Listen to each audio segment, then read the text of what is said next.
Listen to me. You've been carrying a gift that the world desperately needs, but you keep sitting on it like you got endless time.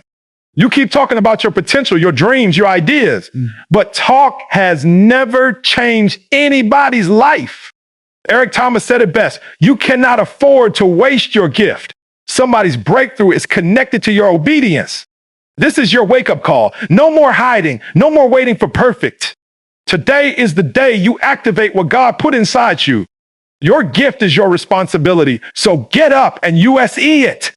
You know, when I talk about your gift being the key to your purpose, I'm not talking about something cute or motivational.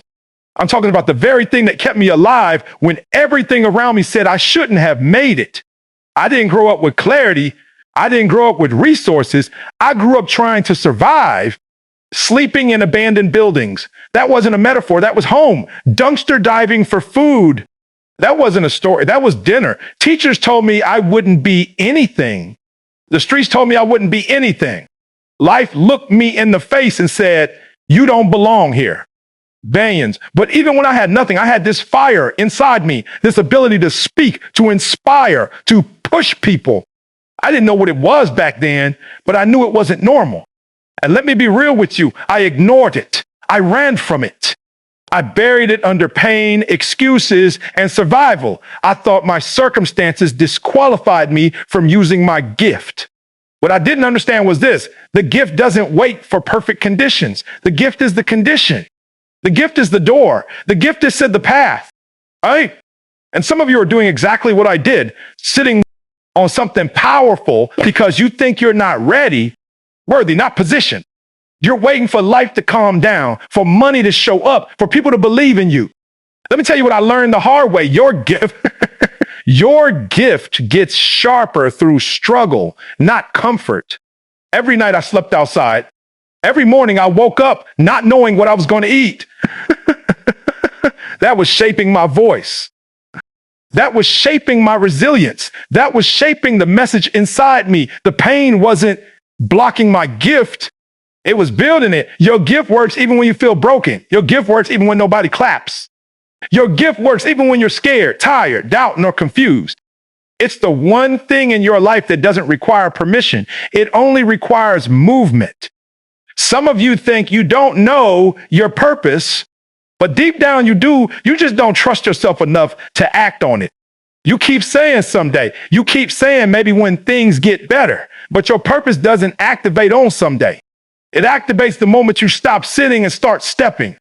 You know, use what you've got, because what you've got is enough to start. You know what I realized after all these years? Fear stole more time from me than any failure ever did. People think the hardest moments of my life were sleeping in an abandoned building, getting kicked out of the house, or walking the streets not knowing where I was going to eat. No, the hardest moments were the ones where I knew I had something inside of me, but I was too scared to act on it. Too scared of being laughed at, too scared of not being good enough, too scared that my past disqualified my future. Fear had me frozen. It had me stuck. It had me convinced that staying where I was felt safer than trying to climb out. I mean, I remember standing in front of opportunities that could have changed my life, and I walked away from them because I didn't think I belonged in the room. When you grow up hearing you're a failure, when your report cards say you're barely scraping by, when teachers pull you aside just to tell you you're not going anywhere, that stuff sinks in. It gets into your bones. And even when your gift starts whispering, go, you can do this, fear comes right behind it like, sit down. Don't embarrass yourself. I mean, that's what fear does. It talks louder than your potential. It convinces you that trying is more dangerous than staying stuck. But let me tell you something from experience. Every time I let fear win, I lost time. I lost opportunities. I lost moments I can't get back. The pain of trying and failing is nothing compared to the pain of knowing you could have moved but didn't. Ben, the turning point for me wasn't when my life magically got better. It was when I got tired of being afraid. I got tired of letting my past dictate my future. I got tired of letting the world tell me what I could or couldn't be. I said to myself, if I can survive homelessness, if I can survive abandonment, if I can survive nights crying, nights starving, nights wishing life would change, then I can survive trying. I can survive failing. That's when everything shifted. Failure didn't scare me anymore. Staying the same did. And once you reach that point, fear loses its grip. You stop freezing. You start moving. You start realizing that even if you fall forward. Then stop letting fear steal your time. You might not believe this right now, but somebody out there is waiting on what you carry. And I know that sounds big, maybe even overwhelming, but let me make it real for you. When I was out there struggling, homeless, hungry, feeling invisible, I didn't understand that my story, my pain, my journey will one day give somebody else permission to keep living. I didn't realize that the same voice I used to cry out with at night, wondering why life was so hard, would become the same voice people around the world would lean on for strength. I didn't know that the very thing I thought disqualified me was the thing somebody else needed to hear. Terenja. And that's the part a lot of people miss. You think your gift is just for you. You think your talent is something small, something private, something you can sit on until you feel ready. But your gift is bigger than your confidence. It's bigger than your fear. It's bigger than your doubts, your past, your mistakes. Your gift is connected to somebody else's breakthrough. Just like mine was, there were moments in my life when I didn't want to get up. Nights I cried on cold floors. Days I showed up to school dirty, embarrassed, ashamed. If you would have told me back then that those experiences were shaping me for something greater, I wouldn't have believed you. But those moments gave me understanding. They gave me empathy. They gave me a voice that wasn't manufactured. It was lived. And because I lived it, I could speak to people who were still in it. When you have no idea who's watching you right now. You have no idea who's drawing strength from your resilience, who's learning from your struggle, who's waiting on you to step into what you were born to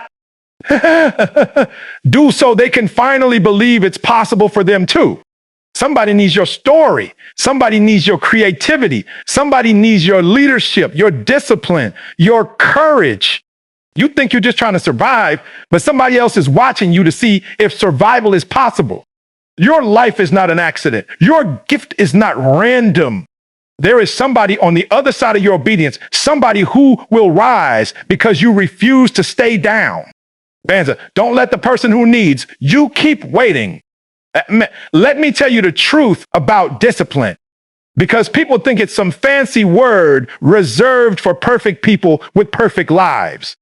No, discipline was born in me when life felt impossible, when every day was a fight just to stay afloat. I didn't wake up one morning magically disciplined. It was built in the dark, in the struggle, in the nights I slept on hard floors and the mornings I woke up hungry, yet still determined to push. Discipline was the only thing I had when everything else was taken from me. Bandra, there were days I didn't want to move, days when I felt like life had already beaten me, days when I looked in the mirror and didn't recognize myself, hurt, tired, unsure if anything would ever change. But I learned something out there. Talent wasn't going to save me. Motivation wasn't going to save me. Nobody was coming to pull me out. If my life was going to change, it was going to be because I chose to show up, even when showing up felt impossible. Blaines, that's what discipline really is. It's doing what's necessary long after the feeling is gone. It's doing it when you're tired, when you're stressed, when you're broke, when you're alone, when nobody believes in you, when nobody's clapping, when nobody even notices you're trying. Discipline doesn't care about circumstances. It doesn't care how you feel. It doesn't care what happened to you. It cares about one thing. Did you show up? When I finally stopped relying on talent and started relying on discipline, everything shifted. I stopped waiting for the perfect moment, the perfect opportunity, the perfect environment. I created my own momentum. I created my own consistency. I created my own future. Because when you get disciplined, your gift doesn't just work. It grows, it sharpens, it expands. It becomes something powerful, something unstoppable. I didn't become who I am because life made it easy. I became who I am because discipline allowed me to push through what would have destroyed me. So when you tell me you have a gift, that's great. But your gift only becomes valuable when you put discipline behind it. Your talent might open the door, but discipline is what keeps you in the room. Stop waiting to feel ready. Stop waiting to feel inspired. Discipline yourself to move anyway. I spent years making excuses, and I didn't even recognize them as excuses at the time. I told myself I was too tired, too broke, too behind, too damaged. I told myself I'd start when life got better, when I had more clarity, when I had more support, when I wasn't dealing with so much pain. But looking back, none of those were real reasons. They were shields. They were protections. They were ways to avoid facing the truth that I was scared to fail, scared to be seen trying. When I was homeless, I used to say, I can't focus right now. I'm just trying to survive. And yes, survival is real. But if I'm being real with you, there were days I wasn't doing anything but sitting in my own fear. I was convincing myself that my circumstances were the enemy when the real enemy was my excuses. I told myself I didn't have the right clothes, the right background, the right education.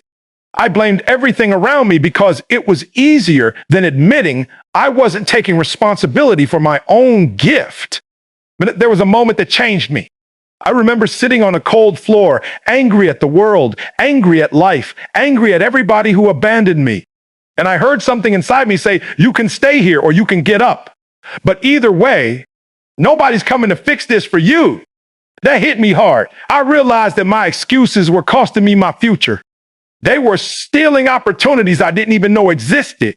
They were keeping me locked in the same cycles I claimed I wanted to escape. And here's the part most people don't want to accept. Excuses feel good in the moment because they protect you from accountability. They protect you from effort. They protect you from discomfort. But long term, they rob you. They drain you. They suffocate your potential. Your life doesn't improve because you explain why you're stuck. Your life improves because you decide to stop explaining and start executing. Once I made the decision to eliminate excuses, things didn't get easier. I just got stronger. I stopped looking for perfect conditions. I stopped waiting for people to validate me. I stopped letting my past decide my next move. I started doing what I could with what I had. And that was enough to shift everything. Excuses will always be there, but elevation won't wait. You have no idea how long I waited for the perfect moment. I kept telling myself, when I get my life together, then I'll start. When I have money, then I'll commit. When I feel confident, then I'll step up. I wasted years thinking readiness was something that just shows up one day like a gift on your doorstep. Let me tell you something I learned the hard way. I was never ready. Not once. Not when I was homeless. Not when I went back to school. Not when I stepped into rooms full of people who looked smarter, richer, cleaner, more polished than me. Every step I took scared. Every move I made unsure. But I moved anyway. Then when you grow up in chaos, you start believing that once life calms down, then you'll rise. But my life didn't calm down. I had to rise in the middle of the chaos. I had to rise while I was broken, while I was doubting myself, while I was trying to figure out who I even was. The world didn't pause to give me clarity. Opportunities didn't wait for me to feel confident. I had to walk into them shaky, nervous, unsure, but I walked in. And here's the truth. If I had waited for confidence, I'd still be stuck in the same place I started.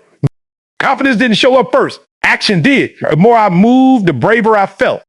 The more I tried, the stronger I became. The more I stepped out, the more I realized that readiness is something you build through motion, not something you receive by waiting. Yeah. So many of you are talking yourselves out of your own purpose, because you think starting without all the answers means you'll fail. But you don't learn by standing still. You learn by stepping forward. You learn by doing. You grow by falling and getting back up. You don't get stronger sitting on the sidelines. You get stronger stepping into the field. I'm not standing here because I was qualified.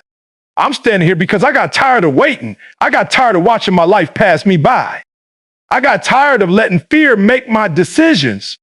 So I started with what I had: broken pieces, shaky voice, messy past. And those small steps created a life I couldn't even dream of back then.